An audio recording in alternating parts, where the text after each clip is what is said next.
কাৰণ আজি যিহেতু আমাৰ দমাহী ভাত কাৰণ আমি দিনটো নাখাওঁ কিন্তু মই গাইছ তেজপুৰ গৈছিলোঁ যে খাই আহিলোঁ আমাৰ আজি মায়ে বনাই আছে মই একো কৰা নাই মই খালি এনেই অলপ কিবাকিবি কৰি দিছোঁ আৰু ইয়াত বনাব এয়া কঁঠাল চব্জি তাৰপিছত আজি নিৰামিষ যে ইয়াত বনাব পনীৰ পনীৰ চনীৰ যোগাৰ কৰি দিলোঁ মই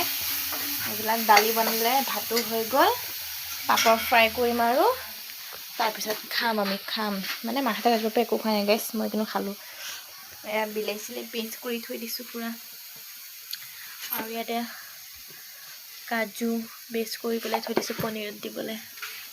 এয়া জুইটো বনাই আছে গেছটো বনাই আছে কাৰণ গেছটো বেছি নাই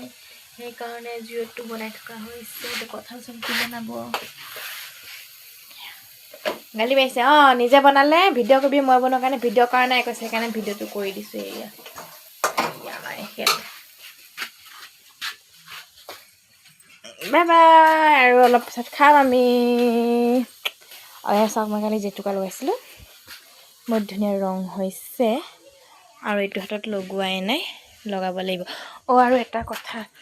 দাদাই আজি কপৌ ফুলৰ পুলি আনিছে এইয়া